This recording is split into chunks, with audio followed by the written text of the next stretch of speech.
வணக்கம்.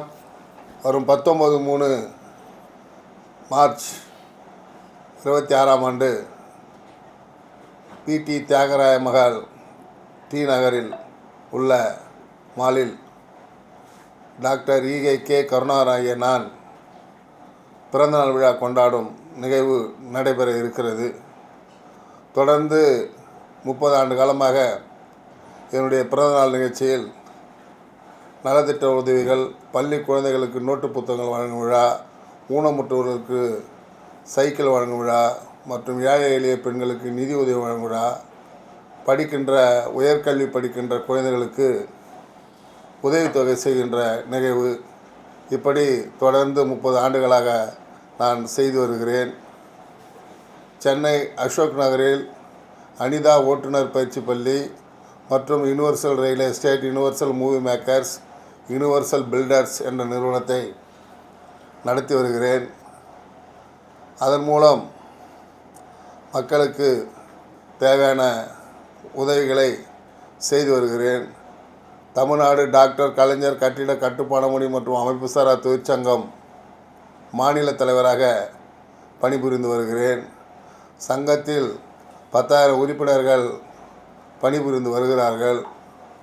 அதேபோன்று திராவிட கழகத்தில் தென்சென்னை மாவட்ட பிரதிநிதியாக பணியாற்றி வருகிறேன். தமிழக முதல்வர் தளபதியாரின் நன்மதிப்பை பெற்று மாவட்ட கழக செயலாளர், பகுதி கழக செயலாளருடைய நட்போடு என்னுடைய பணி தொடர்ந்து கொண்டிருக்கிறது.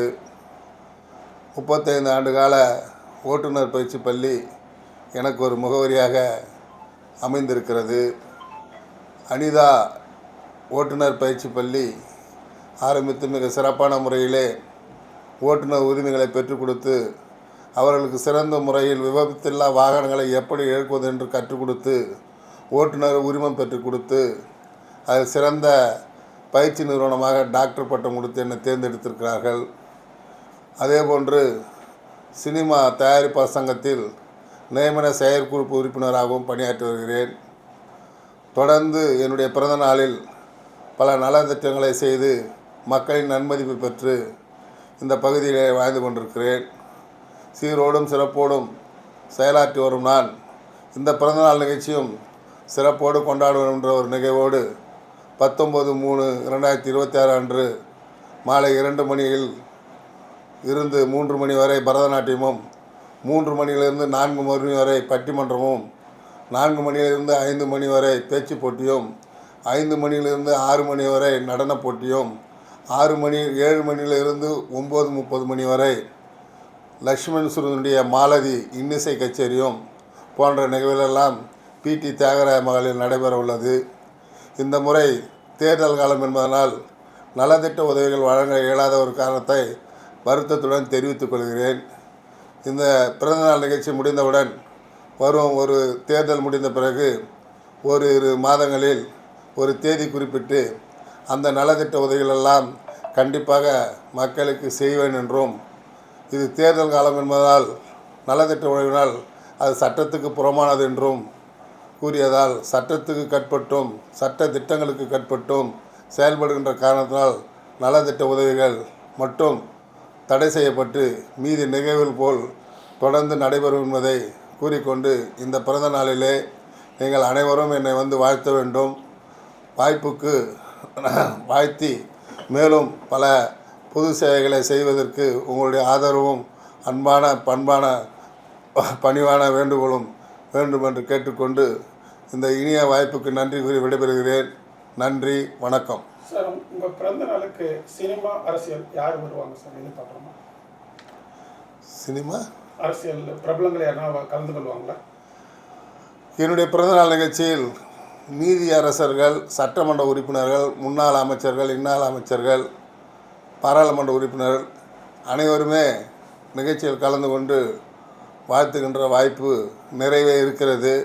இது தேர்தல் காலம் என்பதால் நான் என்னுடைய பிறந்தநாள் இன்விடேஷனில் கூட யார் பெயரையும் குறிப்பிடாமல் பிறந்தநாள் நிகழ்ச்சி என்று மட்டும்தான் குறிப்பிட்டிருக்கிறேன். நிச்சயம் கலந்து கொள்வார்கள். காரணம் என்னவென்றால் இந்த கலைஞர் கட்டிட கட்டுமான சங்கத்தின் சார்பாக நிறைய பணிகள் செய்து வருவதால் என்னை வாழ்த்துவதற்கு அரசியல் பிரமுகர்கள் நீதித்துறையும் சரி, சட்டத்துறையும் சரி, காவல்துறையும் சரி, அனைத்து துறைகளிலும் இருந்து அதிகாரிகள் வருவதற்கு நிறைய வாய்ப்புகள் இருக்கிறது. தமிழக முதல்வருடைய செயல்பாட்டால், தமிழக துணை முதல்வருடைய விறுவிறுப்பான செயலால், தமிழக அமைச்சர்களுடைய செயல்பாட்டினால், சட்டமன்ற உறுப்பினர்களால் இந்த தமிழகம் சிறப்பாக செயல்பட்டு கொண்டிருக்கிறது. அதனால் மக்கள் மீண்டும் திராவிட கழகத்தினுடைய ஆட்சியை எதிர்நோக்கி கொண்டிருக்கிறார்கள். இப்படி ஒரு காலத்தில் நடிகர் விஜய் போன்றவர்கள விஜய் போன்ற ஒரு 10 விஜய் இல்லை 100 விஜய் வந்தாலும் இந்த இயக்கத்தை ஒருபொழுதும் ஆட்டி அசைக்க முடியாது. காரணம், அவர் என்டிஏ கூட்டணியில் போய் சேர்ந்தாலும், மற்ற கூட்டணி உருவாக்குவதற்கு வாய்ப்பு கிடைத்தாலும், விஜய் நடிப்பதற்கு மட்டும் நல்லவராக இருப்பாரே தவிர அரசியலில் அவர் நல்லவராக திகழ்வதற்கு வாய்ப்பில்லை. காரணம், ஒரு 20 வருடத்திற்கு முன்பாக அவருடைய தந்தையாரையும் அவரையும் சந்தித்து நான் அவருடைய திருமண மண்டபத்தில் உரையாடிய ஒரு நிகழ்ச்சி எனக்கு நினைவுக்கு வருகிறது. அவருடைய தந்தையார் என்னுடைய மகன் அரசியலுக்கு வரலாமா வரக்கூடாதா என்ற ஒரு நிகழ்வு ஏற்படும் பொழுது அதில் நான் சிறப்பு அழைப்பாளராக கலந்து கொண்டு, நடிகர் விஜய் இப்பொழுது அரசியலுக்கு வருவது உகந்ததாக இருக்காது, 50 வயதிற்கு அப்பாற்பட்டு சினிமா துறையில் அவர் அனைத்து நிகழ்ச்சிகளையும் நிறைவு பெற்றுவிட்டு சினிமா துறைக்கு முழுக்கு போட்டுவிட்டு முழு நேர அரசியல்வாதியாக அவர் வருவாரானால் நிச்சயம் அவர் அரசியல் ஜொலிப்பார் என்று நான் அப்போதே அவர் தந்தையிடத்திலும் நடிகர் விஜயிடத்திலும் கூறிய ஒரு வாய்ப்பு எனக்கு கிடைத்தது. அது இப்போதும் எனக்கு பசுமை நிறமாக திகழ்கிறது. காரணம் என்னவென்றால் இருவரையும் என்னுடைய அருகாமையில் தான் அமர்ந்து நான் பேசுவதெல்லாம் கேட்டுக்கொண்டிருந்தார்கள். ஆனால் அவருக்கு எதிர்காலம் இருக்கிறது. அந்த எதிர்காலத்தை நல்ல முறையிலே நல்ல மனிதர்களோடு சேர்ந்து பயணித்தால் அவருக்கு நீண்ட இடைவெளிக்கு பிறகு எதிர்காலம். இப்போ விஜய் பற்றி கேட்டதால், அவர் அரசியல் பற்றி கேட்டதால், என்டிஏ கூட்டணியில் சேர்வது பற்றி கேட்டதால் ஒரு சிறிய விளக்கத்தை நான் தர ஆசைப்படுகிறேன்.